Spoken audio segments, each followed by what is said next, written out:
سلام الله عليكم ورحمة الله تعالى وبركاته دمان داودياشا قيمها اي احترام كمدنو عالم كمال والبواد كجوبتان اي حلو البويدي طيبا وقت وعوايسان هالكاد نقل سعطانا واسري عاد كسو دوادا مركلة اي مغال هورلاه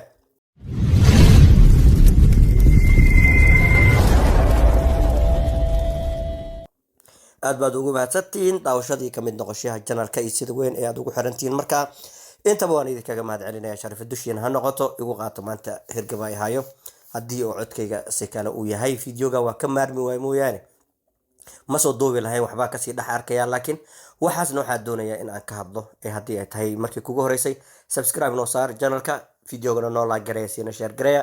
iskuna daya xitaa qofkii awoodo oo wax ka qaban karo inuu wax ka qabto waa musalsal dheer ah oo aan la aayi doonin oo ay dadka markaasi ay dhihi doonaan shalay haddii saan la sameyn lahaa saanay ahaan lahayd sidaynu ogeynba musalsal waxaa socda hadda oo puntland ka socdo oo markaa gabdho walaalo ah oo aniga aragtideeda walaalo u arkayo iyagasa ay si kale isku arkayaan ama haddee ka noqoto views ama haddee ka noqoto wax kale ayaa waxaa kusoo dhex dhaceen waa la wijiile muuqaalka waa la wijiyo leeyahay waxaa kusoo dhex dhacay dad intay qoorta isku geliyeen oo aad aragteen xitaa sida laga sheekeynayo ama baraha bulshada aad ku aragteen hudaamuun in barxadda weyn ee garow lagu dili rabay xitaa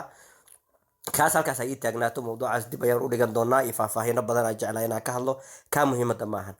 jabra sidaad ogtihiin sanay xamar oo tagay isagoo iyo tamiimo ishayeen dad badan oo markaa waa iska taqaani social media waxyaaba badan oo baashaala jiraan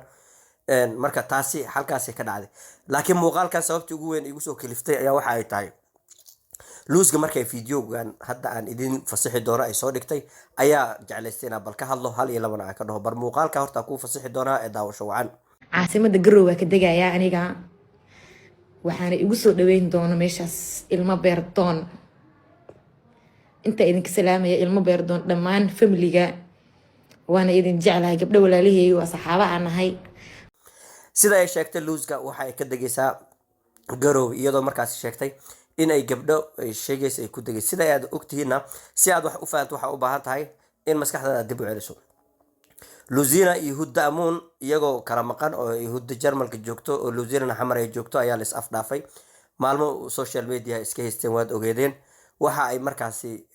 ay gaartay xitaa meel aanan qurux badnayn sida looga hadlayay may qurux badnayn aniguna ma jeclaysan marka inaan waqti xaadirkaas kasoo hadlo sababtoo qurux may lahayn oo anigu waxaa jeclahay dadka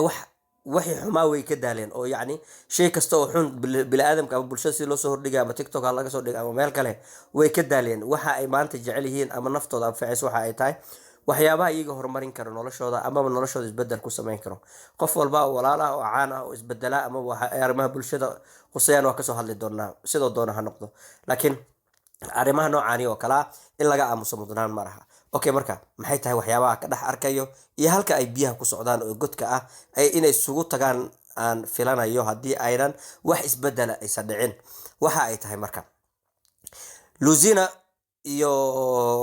xaggaasaa ka bilaabi doonaa puntland kadibna muqdisho kusoo shuban doonaa kusoo biyo shuban doonaa waxa ay u tegaysaa ilmaha gabdhaha ay sheegaysa alina maan lahaa iyo gabadha kale walaasheed ah kuwaasay u tegaysaa yacni ha u tagto ma ah wax xun laakiin habka ay markaasi usoo bandhigtay fideoga luuska aniga oo ah taageeraheeda number one-ka ah ma jeclaysan sababtoo ah waxa fiicneed luusa maadaama aad tahay qof qaran oo weyn oo baaxad leh in aad qof walbo oo puntland ku sugan oo kusoo dhaweyn kara ku fiicnaan lahayd haddii laakiin ase soo ururisid adigana kuma fiicno qofnimadaada dambena uma fiicno marka waxaa dhihi lahaa inaad soo ururiso ma fiicno oo waxaa ku fiican in aad noqotid gabar weyn oo ka mug weyn inta hadda laga malaysanayo saas darteed waxaa markaa aad jeclahay inaad puntland oo dhan aad marti u noqoto halka aad gabdhaha oo keliya a marti u noqon lahayd si ay puntland kugu noqoto puntlandta aad rabtid in aad barnaamijyo ka hergelisid anigu waa ogaa mashaariic waaweyn u socotaa oo mashaariicdaas ahayn jabra waa kugu dhiirageliyey wax soconaya wayaan oo ku dhahay waan rabaa inaad guulaysatid laakiin habkani ma ahan habka aad ku guulaysan lahayd marka waddada inaad kasoo yara degatid ayaan rajeynaya dhinaca iyo muqdisho a u weecdo sida ay wararku qaar ay sheegayaan oo aad ka aragteen social media ninkii jabro ahaa oo ay dagaaleen tamiim iyo dad kaleeto fara badan oo reer muqdisho ah ayaa waxa uu ku sugayahay muqdisho iyadoo markaa ay luusga ay markaa wada joogeen saas darteed luuska waxaa la leeyahay waxaa la dhahay ama la sheegay in ay luusina awoodi weyday inay xakamayso ama ay celiso ama ay ka qabato haddii ay dhibaata timaado, oo dhib kasta oo dhaco hadduu dhaco wax uu soo kordhinayo ma lahan haddii wax laga qabto. Laakiin inta ay taagan tahay ayaa markaasi wax laga qaban karaa, iyadoo markaa ay wararku ay sheegayaan inay luuska u sheegtay ninka Jabra ahaa in uu tago taliyaha ciidanka booliska Soomaaliya marka Soomaaliyeed ninka odaga Asad markaa inuu gurigaas tago, halka kaliya markaasi ay wax walba ku hagaagi karaan oo halka ayaa, maadaama uu doonayo inuu magaalada soo mushaaxo soo wareego. Marka arrinka hadda aniga luuska uga digayo waa sidaan oo kaleete, bal si fiican u fiir. Jabra haddii oo meelaha qaar ama waxyaabaha qaar aysan qurux badnayn, in oo horta bili-aadana leeyahay waa la gafaa. haddii uusan ka hadli lahayn maanta Muqdisho meel walba uu tago ayuu ka wareegi lahaa. Sida aad aragteen dadka Muqdisho tago oo dhan, ama fanaaniin ha noqdaan ama tiktoker ha noqdaan, magaalada iyaga cidna ugama baahdaan ilaa iyo meesha ay rabaan iyagaa tegi karaan. Haddii ay dhacdayn la soo dhaweeyaan, waxaa soo dhaweeyaan dhalinyaro fara badan oo aanan qayb lahayn ama heeb lahayn ama aanan ahayn dad sooc ah oo markaa iyaga ay u martiyeen. Saasna waa sida ugu quruxda badan ee markaa la rabo qof walba oo Soomaaliyeed oo caan ah in uu u noolaado.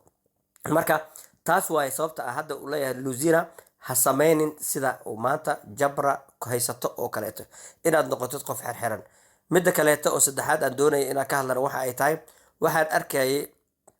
ninka odaga ahaa ee Mareykanka mar laga soo tarxiilay, magaciisa aad u mahayo, oo waxaa arkaya dhahayo qof taaban kara, qof yeeli kara. Horta niyo waxyaabaha carinta ah oo markaa qofka bini'aadamka lagu carinayo, waxaa u arkaa anu qayb ka mid ah in qofkaas la waxyeelayo. Warniyo waa ka maqan tahay, waxba ma tari karaysid, qof waxba uma qaban karo. Dhalinyaro xanaaqsan cid ka hortegi kartaa ma lahan. Haddii ay wax gaarsiiyaanna waxaa leedahay sidaasay u dhacday, anu intaan imaanin ka hore ahayd. Marka qof hadda ka horna Jabra haddaa xasuusatiin maruu Nairobi tagay, dadaasaas camal intay ugu ololayeen laguma taaban karo, laguma yeeli karo, halkaa doontaa maraysaa. يعني wuu fahmay Jabra waa caaqil, wuu fahmay inay waxaan foosto tahay ay ku riixayaan. saas darteed wuu iska buufiyey, wuxuu dhaniyo aan waxa ay la imaanin, waxa aday dadka u qabtay adiga ula tag. saxda saas waay. haddii aad taada ka fikiri weyso dadkan hoogay kugu ridayaan. marka waxaan rajeynayaa reer Muqdisho inay caqliga u saaxiib noqdaan. Jabra hadduu gafay iyo hadduusan gafin iyo haddii qof isqabsaday haddii is isqabsanin, laba qof ay hayeen wax ka badan baa isdagaana hadday rabaan. laakiin qurux ma ahan idinka inaad saas u dhaqantaan. anu maanta ma dhahayo Jabra marti uu ku yahay Muqdisho, laakiin waxa uu u yimid waa idinka, waa dhalinyarada reer Muqdisho. si caqliyan ah oo maskixiyan ah, qofka bini'aadamka hadduu qaldamo, haddii qaladkiisa qalad la mid ah saarto, wax aa isdhaantaan male, isku wada mid aad tihiin. marka waxaa ogaataan wanaaga iyo xumaanta farqiga u dhexeeya waxa waaye sida looga falceliyo. haddii xumaan wanaag aa uga falcelisidna waa ka fiican tahay qofkaas, haddii aad xumaan uga falcelisidna la midaa tahay, waxba wanaag ha sheeganin. marka waxaan rajeynayaa in aad isfahmi doontaan, huddo iyo gabdhaha kale walaalaha ah ee markaa iyagan ishaysta inay hawshooda iska soo dhammaan doonto, caqligooda uu shaqeyn doono. maanta haddii wax isgaarsiisaan idinka la idin taala, haddii aadan يعني isdaysaan idinka ay anfac idin tahay. anu intaasaan ii sheegaa. maanta dadka idin sacabtuma beritool marka dhibaato idin soo gaarto garabkiina way ka baxayaan. marka waxaan rajeynaya inay maskaxdiina shaqeyso, aad fikirtaan, Jabrana si wanaagsan loola dhaqmo, gabdhaha kaleetana ay si wanaagsan iskula dhaqmaan. intaasaan rajeynaa. hal ilo waxaa ku darsan kartana xagga dambe oo commentiga ka raaci adiguna videoga la garee, sina share garee, meel wada gaarsiiya. Soomaalinimada ha waarto. intaa muuqaalka mid xiga aan ku kulmi doon dhammaan waxaa idinkaga sii tagayaa nabaadiino.